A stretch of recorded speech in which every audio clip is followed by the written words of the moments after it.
Assalamualaikum warahmatullahi wabarakatuh. Semua ulama bahwa Quran itu bisa mensyafaati, ya, masyhur sekali bahwa Quran itu bisa apa? Mensyafaati. Bahkan syafaatnya Quran itu bedanya dengan syafaatnya Nabi adalah syafaatul Quran ini menghalau atau menghadang orang biar gak sampai kena azab.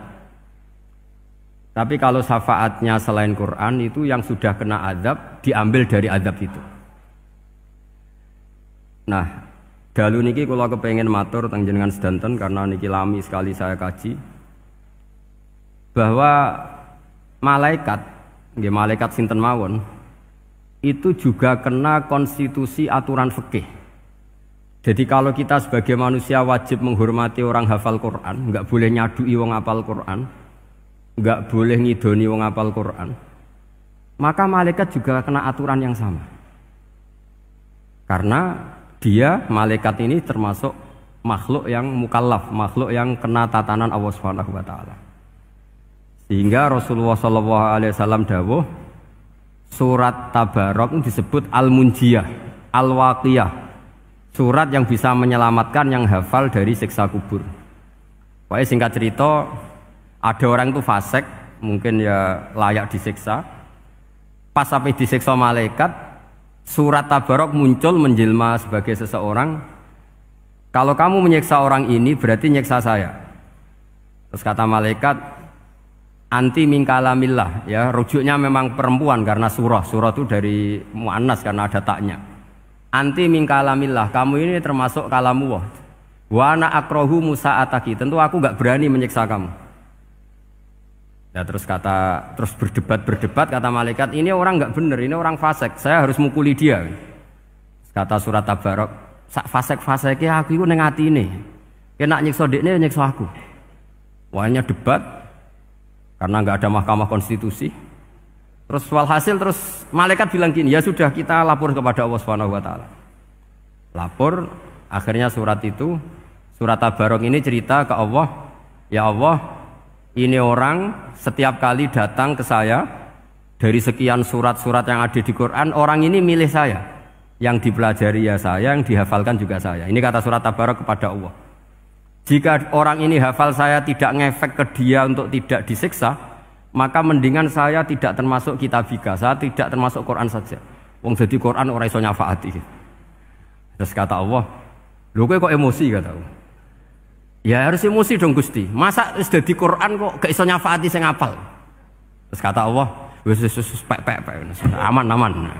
Makanya terus banyak orang ngapalkan surat Tabarok. Ya ini sekaligus ijazah nih. Untuk meradam kemarahan malaikat niku apal surat Tabarok. Syukur-syukur apal 114 surat. Oh niku malaikat sinten mawon pun kena. Cukup apal Tabarok. Sehingga adatnya orang-orang Jawa selain hafal Yasin itu hafal Tabarok. Nah, saya itu lama sekali mempelajari bab ini. Ternyata di antara pokoknya itu satu, karena malaikat itu kena aturan fikih. Nggih imut nggih, malaikat itu juga kena aturan fikih. Jika orang hafal Quran itu haram disadui, kita haram menghinakan, maka malaikat juga kena aturan tidak boleh menghinakan orang yang hafal Quran. Dan alhamdulillah di banyak syurahul hadis hafal Quran itu maknanya tidak harus hafal semuanya. Orang boleh hanya hafal Tabarok, boleh hanya hafal Waqiah. Itu kalau kamu hafal betul, surat ini juga bisa berdiri sendiri mensyafaati Anda. Kayak ini surat Tabarok, beliau matur kepada Allah Subhanahu wa taala. Redaksinya gini, inna fulanan amida ilayya min baini kitabika fata'allamani wa ta'alani. Jadi dari sekian surat yang ada di Quran, orang ini selalu milih saya, ya Allah. Jadi gampangannya surat Tabarok, wong saya diprioritaskan orang ini, kok saya dingin-dingin saja ketika mau jenengan siksa, ini enggak fair.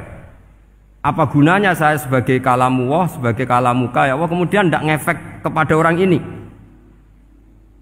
Akhirnya walhasil sama Allah surat Tabarok diberi hak syafaat. Makanya akhirnya semua ulama ijma yang bisa mensyafaati itu adalah satu Quran, dua Rasulullah SAW, ketiga orang-orang soleh dan seterusnya. Tapi yang penting dari ngaji ini adalah bahwa malaikat itu kena konstitusi. Makanya saya punya ijazah untuk jenengan. Malaikat itu bisa diteror, sampean tenang saja. Malaikat itu bisa diteror, bisa dibully.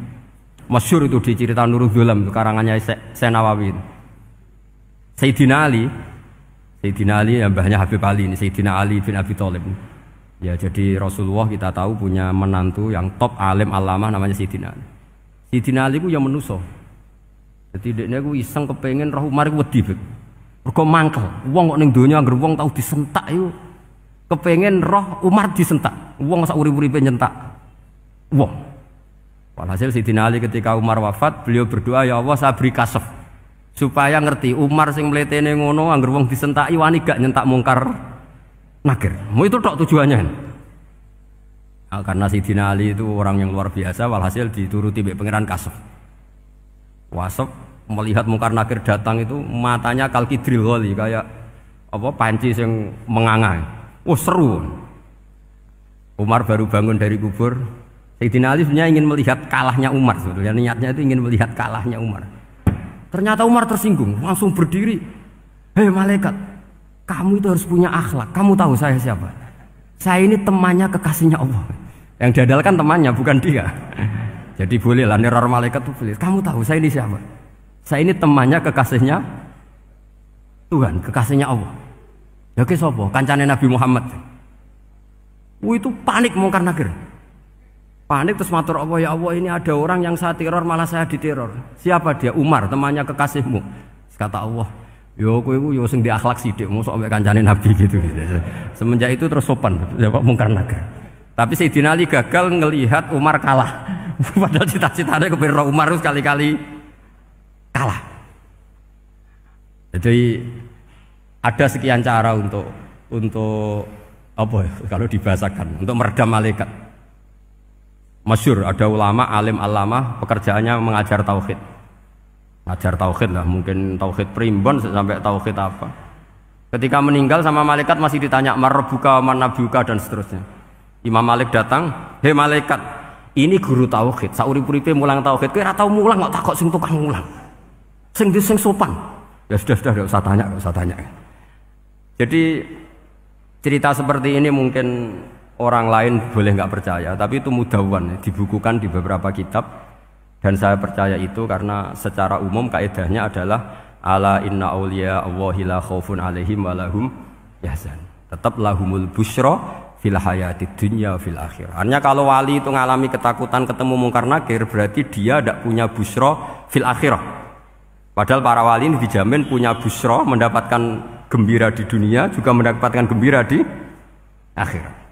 Artinya kalau para wali ngalami ditanya mungkar nakir terus takut, apa mana mbok bayangno kepuyah-puyah, wah itu lahumul busyra.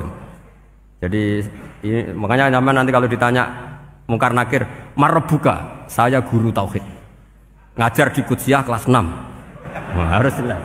Saya kalau ditanya juga gitu, saya guru Minhajul Abidin, ngajar di Habib Ali. Minhajul Thalibin, harus jelas. Kalau Pak Najib lebih gampang, ketua menoro. Lebih gampang lagi. Enggak apa-apa. Kalau karena malaikat itu ternyata mukallaf. Mukallaf itu kena aturan hukum. Enggak boleh dia selonang-selonong. Kena aturan hukum. Makanya fa innallaha ta'ala la yu'adzibu qalban wa al-Qur'an. Allah tidak akan menyiksa hati yang ada di Quran. Kalau orang hafal Quran sampai mati, artinya dia membawa Quran. Dan artinya apa? Malaikat kena aturan tidak boleh melecehkan orang yang membawa Al-Quran. Jika surat Tabarak nggak terima, ini orang ini hafal saya. Kalau kamu mukulin dia kena saya. Tapi ini orang fasik. Tapi saya di situ. Kalau mukuli dia kena saya. Akhirnya kompromi terus konsultasi bi Allah. Akhirnya dibenarkan surat Tabarak. Ya, terus ini sudah clear ya, lolos ya, mungkar nakir lolos. Baru kayak surat Nabi Tabarak. Mungkin-mungkin buatan dites malih, nak dites malih ndredeg keliru ribet. Tapi saya percaya itu ya. Saya tidak bisa membayangkan ya. Ketika Quran disifati Rasulullah SAW bahwa Quran itu syafa', memberi syafaat, kemudian itu tidak ngefek. Saya itu keberatan sekali. Begitu juga apalagi ya, misalnya Rasulullah disifati aqrabin nas, ahabbin nas ilallah, kemudian tidak ngefek bisa memberi syafaat. Itu tidak fair. Pasti orang-orang dekatnya Allah ini bisa memberi apa? Syafaat. Karena status kedekatannya Rasulullah SAW diantaranya adalah hak memberi apa? Syafaat. Karena malaikat yang semuanya itu kena konstitusi. Saya punya kitab Syarahnya Bukhari banyak saya punya. Itu diantaranya riwayat dari Ahlul Bait dari Sayyid Ali Zainal Abidin Anil Husain an abihi an Rasulillah sallallahu alaihi wasallam. Itu riwayatnya adalah ketika nanti di mahsyar itu ya tidak usah kamu bayangkan ya karena ini bila kaifin walan hisorin. Itu Nabi diantara Jibril dan Allah. Kemudian tentu yang akan masuk surga itu orang-orang yang sudah jelas surganya kayak para nabi, para wali, para habaib, para orang-orang pilihan itu jelas surganya. Tapi apa yang terjadi? Allah itu ya tentu Allah zat yang maha tahu, sudah sangat tahu. Itu nabi usulnya itu hanya satu. Ai Rabbi. Saya masih hafal teksnya. Memang tak hafalkan karena ini tak mau tak pakai senjata untuk ketemu para malaikat. Bukan ya Rabbi, kalimatnya ai Rabbi. Ai Rabbi ibaduka abaduka fi atrofil ardi. Lho Gusti yang nyembah jenengan bukan hanya orang Kudus tok, bukan orang Menara tok, bukan madrasah-madrasah elit tok, bukan sekolah-sekolah Anggulun tok. Banyak orang yang di tengah hutan juga nyembah jenengan, banyak orang yang kerja di Korea juga nyembah jenengan, banyak orang dengan segala kemiskinannya juga nyembah jenengan. Tidak hanya orang-orang mainstream ini yang nyembah jenengan. Akhirnya Allah ini terus nyari orang-orang yang enggak jelas alamatnya, enggak jelas statusnya. Tapi di hatinya hanya masih nyembah Allah Subhanahu wa taala. Ini termasuk berkah dari rahmatnya Rasulullah sallallahu alaihi wasallam. Jadi nanti yang jelas ya tentu akan dapat surga karena posisinya jelas. Yang enggak jelas diusulkan sama Rasulullah, ai Rabbi ibaduka abaduka fi atrofil ardi. Itu luar biasa. Saya pernah ke Korea itu haru karena di sana ya ada yasinan, ada dibaan. Padahal kerja di negara ateis. Itu kalau mereka sholat, itu nyuri-nyuri waktu makan sholatnya itu di kamar mandi. Ya jangan bayangkan kamar mandinya kayak di sini yang sempit juga. Kamar mandi di kota-kota itu kan mungkin lebih bagus dibanding kamar tidur jenengan. Kayak di hotel-hotel itu kan kalau santri so ngantuk. Saking mewahnya, jadi bisa kadang ada yang tanya, mosok Gus kamar mandi nek gue sholat mau cuwilik. Iwak kamar mandimu ini kamar mandi. Ya sering do tanya saya itu sholatnya sah apa enggak? Sah, semuanya gitu tak jawab sah terus. Dan itu yang nanti diusulkan Rasulullah Shallallahu Alaihi Wasallam, ai Rabbi ibaduka abaduka fi atrofil ardi. Di luar orang-orang yang mainstream itu ya Allah, banyak orang yang menyembah jenengan. Saya tuh pernah nangis ketika di Bandara Jakarta ketemu orang wireng, serai melarat, jelas melarat, wireng. Ini ku ketemu saya cium tangan. Gus saya ini itu habis dari Selandia Baru. Kerjanya dia itu ikut mancing gitu, mancing ikan tuna ya, di Selandia. Kalau saya di tengah laut itu sampai 2 bulan. Hiburan saya itu hanya ngaji jenengan lewat YouTube. Coba orang di tengah laut ngaji. Wah, itu seneng pojok bumi. Jadi ini umat Rasulullah Shallallahu Alaihi Wasallam. Makanya kalau suwon jenengan yakin saja terhadap syafaatnya Quran. Karena semua malaikat itu kena aturan. Di antara aturannya adalah tidak boleh menyiksa orang yang di hatinya ada Al-Quran. Fa innallaha ta'ala la yu'adzibu qalban wa al-Qur'ana. Karena Allah tidak akan menyiksa hati yang ada di Quran, yang ada Qurannya. Sehingga memiliki jelas gini riwayat saking Ibnu Katsir. Supaya kula percaya, apalagi ini didhawuhkan Rasulullah Shallallahu Alaihi Wasallam bahwa surat Tabarok adalah disebut munjiyah. Penyelamat juga disebut wakiyah, penjaga. Lalu biasanya orang-orang yang enggak percaya syafaat itu pertanyaannya adalah kan manusia itu wa alaisa lil insani ila masa'a, manusia itu hanya bisa membawa bekal apa yang pernah dilakukan. Itu dijawab oleh ulama-ulama kita ahli sunnah wal jamaah. Entah perlu ditambah anahdiah apa enggak tahu saya. Saya ini kata orang banyak termasuk pengurus PBNU, tapi saya itu tetap nggak pati srek. Kalau ahli sunnah saja, tidak usah ditambahi an-nahdiyah. Karena nanti malah tidak global ini ahli sunnah kok lokal ini jadi ribet. Ya tapi kalau kita di Indonesia ya ditambahi an-nahdiyah tidak apa-apa. Karena mau tidak mau memang apa ya? Dalam hal ikramus sahabah mungkin kita dengan Wahabi itu sama-sama ikramus sahabah.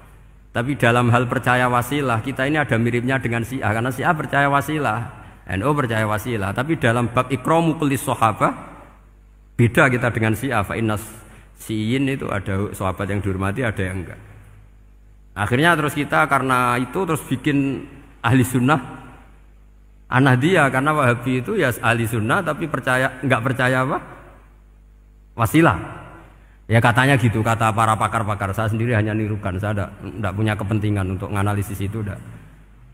Karena pertanyaan di kuburan itu ya gampang, nanti marobuka, manabiuka itu gampang lah. Tapi ada KNU juga, ada nanti Gus pertanyaannya, wama jamiyatuka. Waduh ribet itu, lama-lama wama hizbuka, partai kamu apa? Ribet kan kalau semua orang kreasi nambahin, malah ribet kan. Tapi lewat ngaji ini saya pastikan bahwa apa?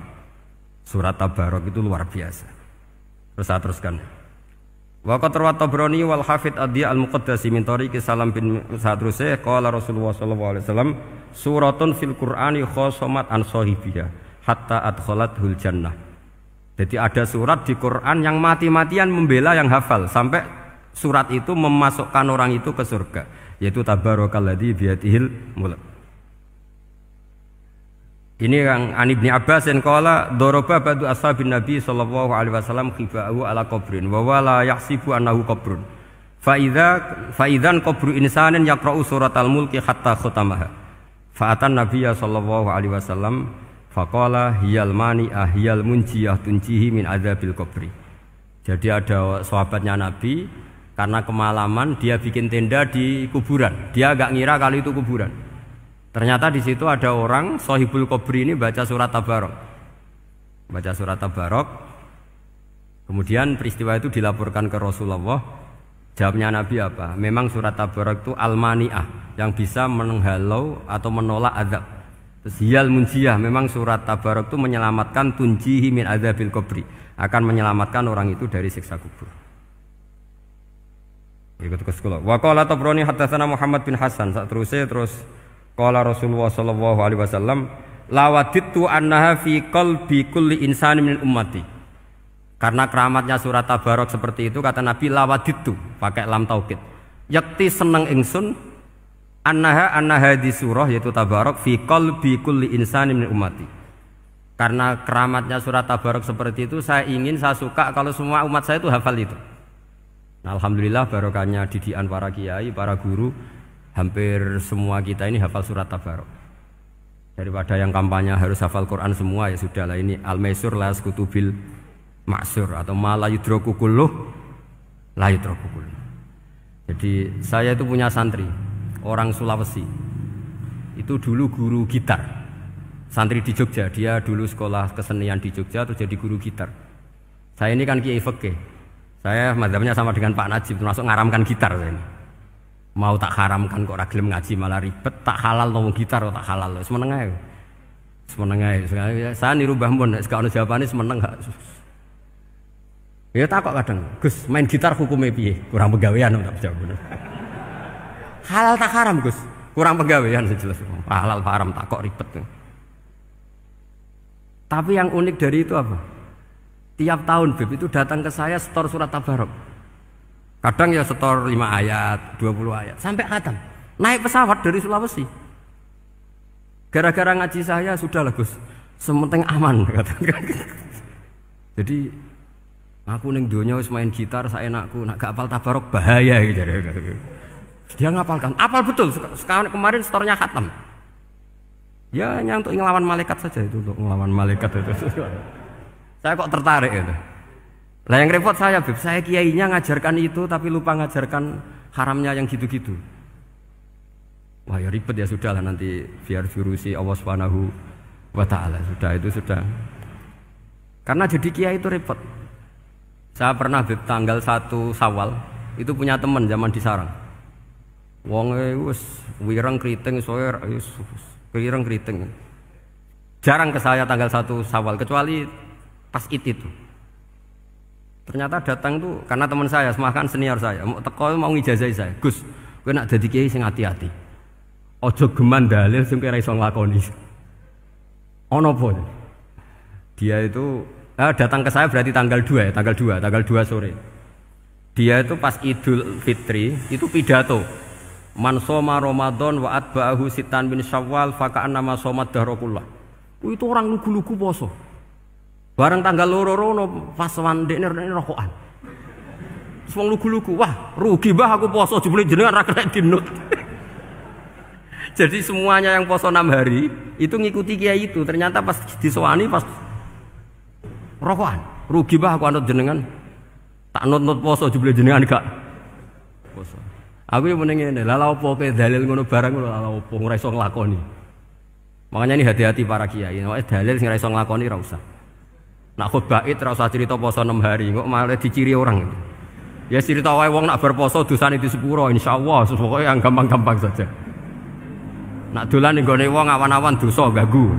Nak ra dolan sombong gak gelem silaturahim. Wae ngomong yang umum-umum saja. Jangan dalil poso 6 apa? Hari itu sekali ada yang nganut ternyata kamu tidak bisa, wah itu repot. Ya jadi saya berharap sekali keyakinan guru-guru kita bahwa Al-Quran mensyafaati itu kita terima. Kita terima an ilmin wa an bayinatin wa an hujatin. Kita bukan sekedar terima karena itu dawai guru enggak, tapi satu bayinah. Yaitu logikanya adalah malaikat itu mukallaf. Mukallaf itu kena aturan hukum. Jika manusia kena aturan hukum harus menghormati orang hafal Quran, maka malaikat juga kena aturan yang sama, yaitu harus menghormati yang hafal Quran. Jadi boleh kamu nanti ketemu malaikat mungkar nakir, sertifikat Iqra khatam, qiraati khatam. Syahadah saya hafid terbaik. Ya supaya dia enggak sembarangan nyiksa kita. Wah aku yakin mesti gak wani, yakin. Jajal sebenarnya. Tapi sampean matur, ojo tes tapi. Karena sekali dites bulet tuh ini. Ya jadi ini jelas ya, dawuh Nabi ketika cerita keramatnya surat Tabarok, dawuh Nabi lawaditu annaha fi qalbi kulli insanin min ummati. Wa qad rawa hadzal hadits Abd bin Humaid fi musnadihi bi absata min hadza. Faqala ada yang cerita lebih detail di riwayat itu fa innaha al-munjiyah wal mujadilah tujadilu autokhosimu yaumal qiyamah inda rabbiha liqairiha. Nah ini lebih gampang lagi. Surat Tabarok itu mati-matian bela yang baca. Semoga riwayat ini yang benar, bukan li hafidhiha tapi liqairiha. Sama milih riwayat yang hafal apa yang baca? Baca apa hafal? Baca apa hafal?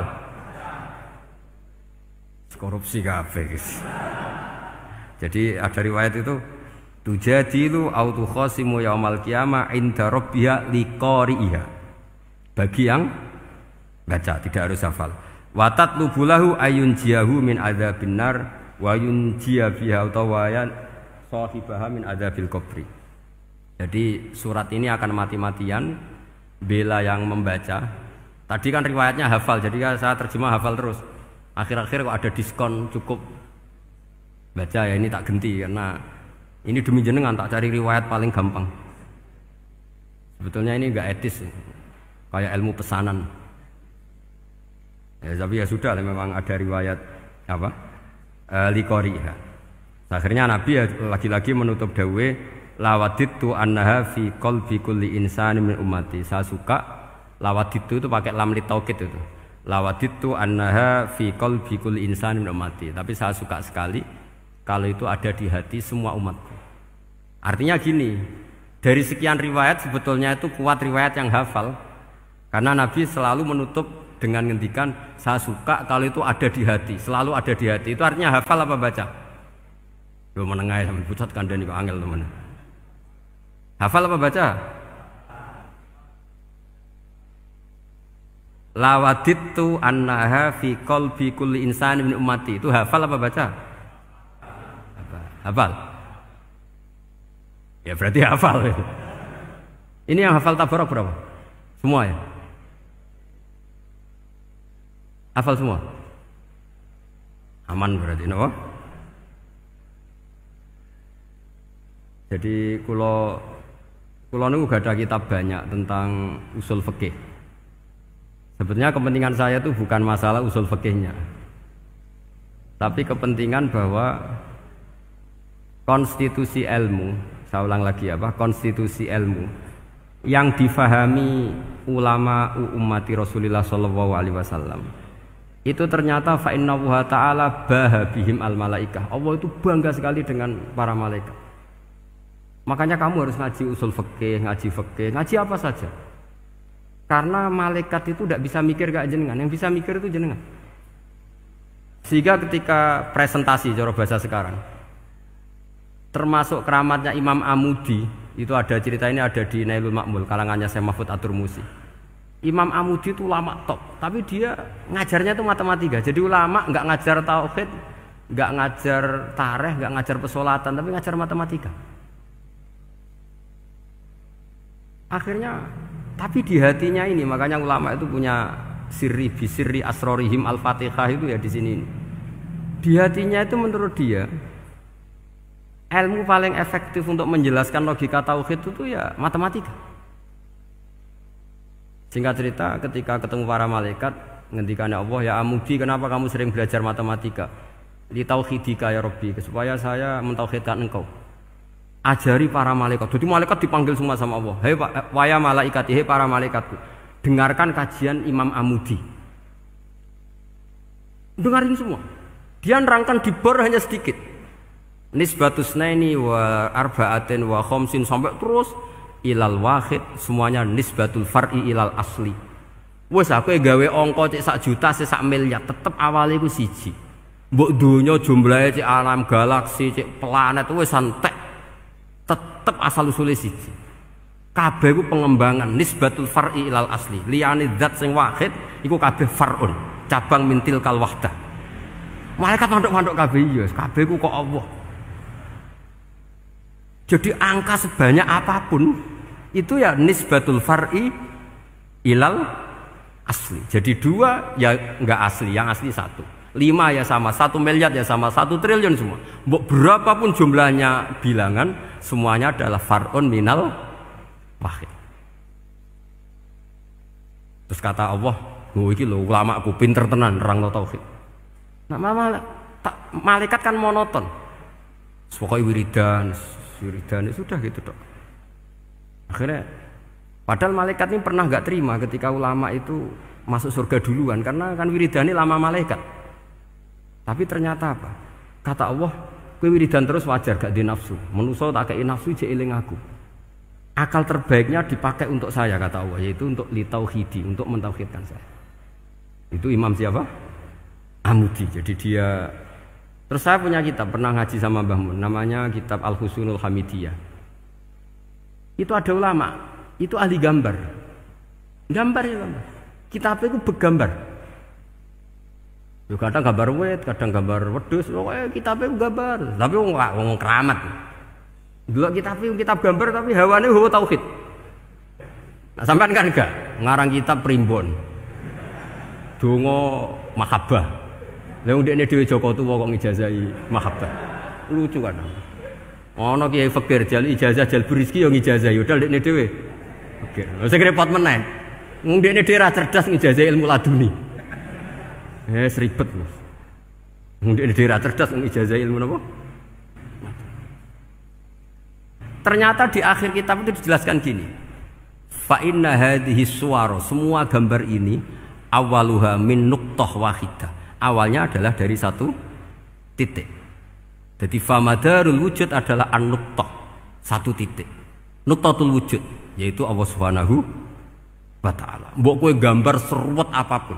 Wis aku gambar benang paling ruwet sing ra iso diurai. Awalnya 1 titik apa 2 titik? 1 titik. Makanya masyhur dalam dawuh para ulama, Quran dikumpulkan di surat Fatihah. Surat Fatihah dikumpulkan di bismillah. Bismillah dikumpulkan di titiknya ba. Nah titik ba ini disebut bi kana makana wa bi yakunu mayakun. Karena lewat titik bi ini, karena saya yang ada menjadi ada, dan karena saya yang mau ada akan menjadi ada. Makanya semuanya itu kembali ke 1 titik, nuqtatul wujud. Kayak apa ulama dulu? Jadi mau bismillah itu gak main-main kan. Bismillah itu eling bae.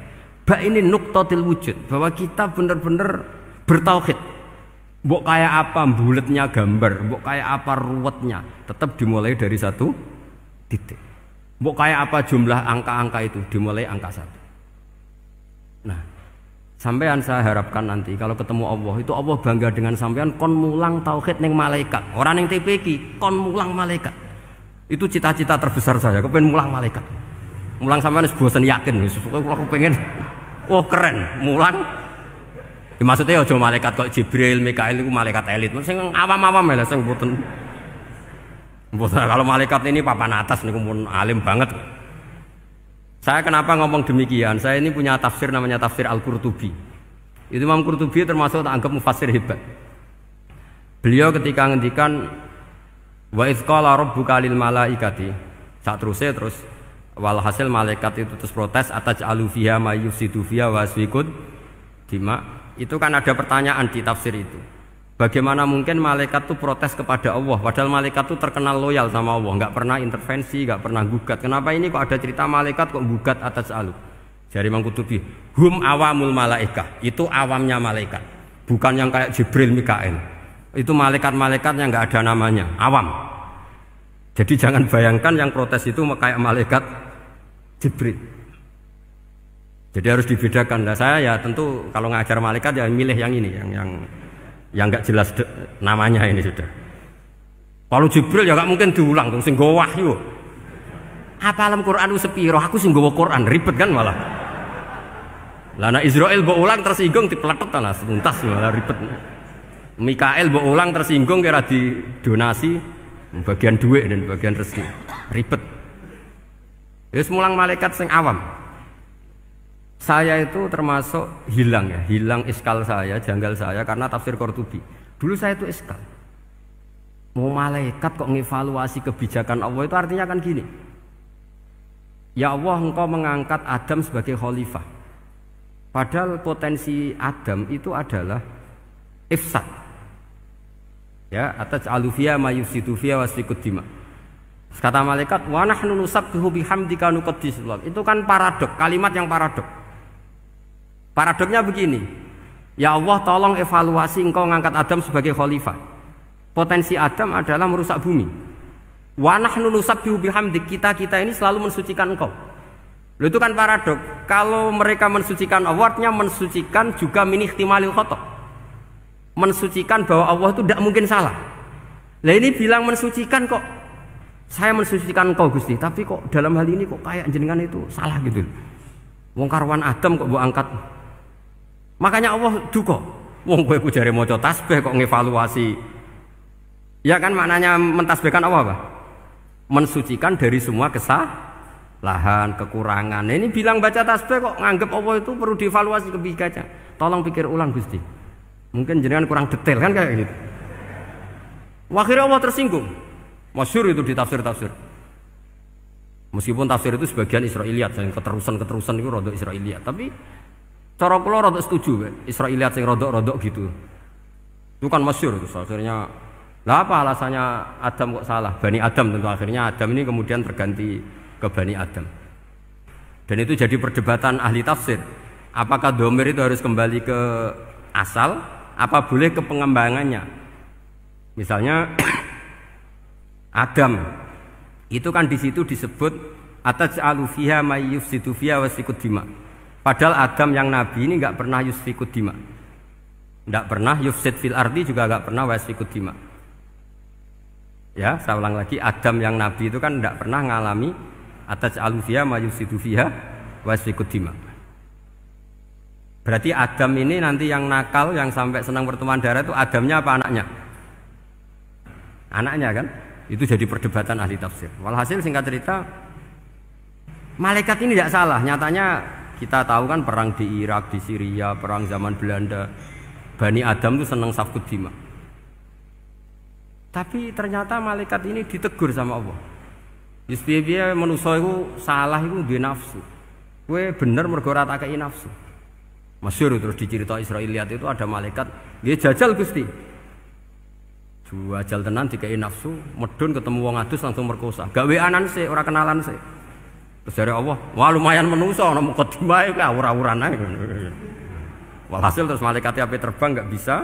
Ini kata cerita Israiliyat, kamu harus menentang cerita ini. Tapi saya setuju.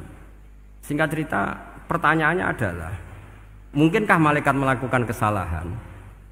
Padahal termasuk salah adalah protes kepada Allah Subhanahu wa ta'ala. Itu dijawab oleh Imam Qurtubi, hum awamul malaika. Itu awamul malaika.